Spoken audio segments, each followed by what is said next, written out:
Orar é um dos pilares fundamentais da vida cristã. É o momento em que o crente se conecta com o Criador, busca direção, alívio e sustento espiritualismo. No entanto, quando a vida se torna difícil e o sofrimento parece não ter fim, a oração pode se tornar um desafio. O coração se sente pesado, as palavras parecem insuficientes e a sensação de solidão se instala. Neste vídeo, mergulharemos profundamente no que a Bíblia ensina sobre como orar em tempos de tribulação, explorando a prática da oração desde o Antigo Testamento até os ensinamentos de Jesus e as instruções apostólicas, com aplicações práticas para o cristão contemporâneo.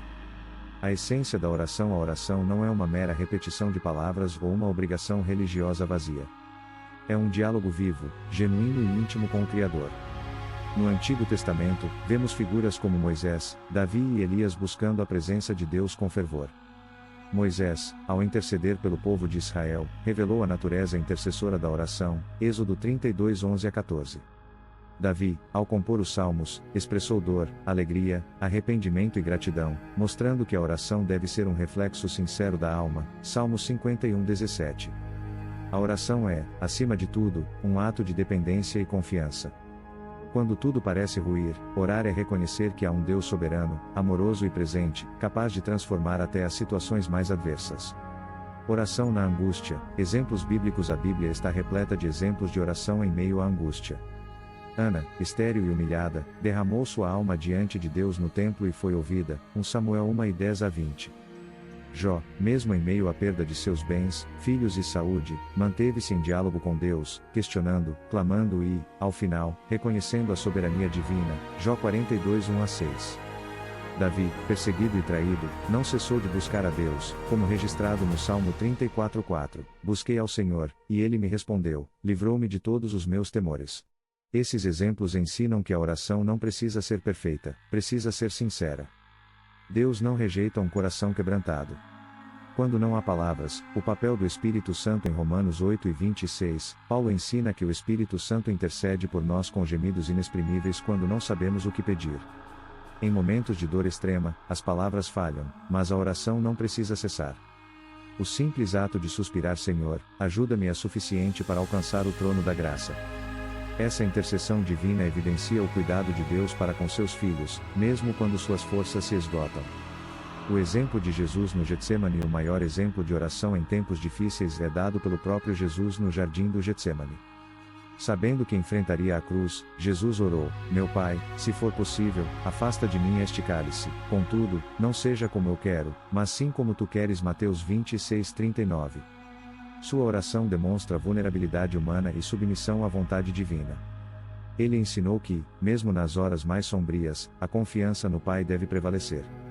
O sofrimento e o propósito da oração. A teologia reformada ensina que Deus é soberano e governa todas as coisas conforme seu propósito. O sofrimento, por mais doloroso que seja, não é em vão. Paulo escreve em 2 Coríntios 4 e 17 que nossa leve e momentânea tribulação produz para nós um peso eterno de glória muito excelente. Orar em meio ao sofrimento nos permite enxergar além das circunstâncias imediatas, confiando que Deus está moldando nosso caráter e nos ensinando a depender dele. A oração persistente. Parábola do juiz iníquo. Em Lucas 18, 1 a 8, Jesus conta a parábola do juiz iníquo para ensinar sobre a importância da persistência na oração. Uma viúva insistente, ao clamar continuamente, recebe justiça. Jesus conclui dizendo: E Deus não fará justiça aos seus escolhidos, que a Ele clamam dia e noite? Persistir na oração não significa tentar convencer Deus a agir, mas demonstrar confiança em sua providência. Orar com fé. A importância da confiança. Tiago 1,6 afirma: Peça, porém, com fé, sem duvidar. A oração eficaz não se baseia em fórmulas mágicas, mas na confiança de que Deus é capaz de agir.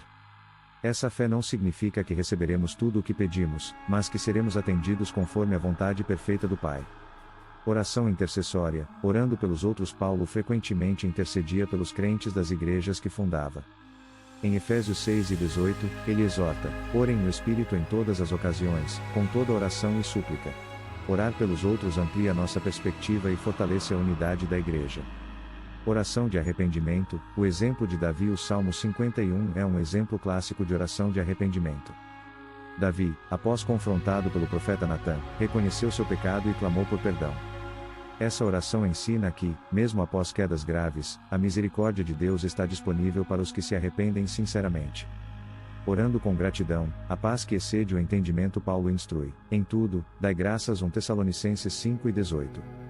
A gratidão na oração não nega a realidade da dor, mas reafirma a confiança no cuidado divino. A psicologia moderna confirma que a prática da gratidão fortalece a resiliência emocional. Oração coletiva. A comunidade de fé. Atos 2:42 descreve a igreja primitiva como uma comunidade dedicada à oração. Reunir-se com outros crentes para interceder, louvar e buscar a Deus fortalece a fé e encoraja o coração. Oração e dependência. O Pai Nosso como guia. Jesus ensinou o Pai Nosso como um modelo de oração equilibrada, que reconhece a soberania de Deus, supre necessidades diárias, promove o perdão e busca a proteção divina. Mateus 6:9-13. O poder da oração nas Escrituras. A Bíblia relata inúmeros milagres que ocorreram após orações fervorosas. Elias orou e o fogo desceu do céu. 1 Reis 18:36-38. Ezequias clamou e sua vida foi prolongada. 2 Reis 21:6. Esses exemplos reforçam a eficácia da oração sincera. Oração e paz interior. Filipenses 4:7 promete que a paz de Deus, que excede todo entendimento, guardará os vossos corações e os vossos pensamentos em Cristo Jesus. Essa paz não depende da ausência de problemas, mas da presença constante de Deus. A oração que transforma a oração não muda Deus, mas muda o coração do homem. Orar em tempos difíceis é um exercício de humildade e confiança, que nos lembra que, independentemente das circunstâncias, o Senhor permanece no controle. Conclusão: orar é a âncora que mantém nossa alma firme em meio às tempestades. Persevere, mesmo quando as palavras faltarem. Comente: qual tem sido sua oração hoje?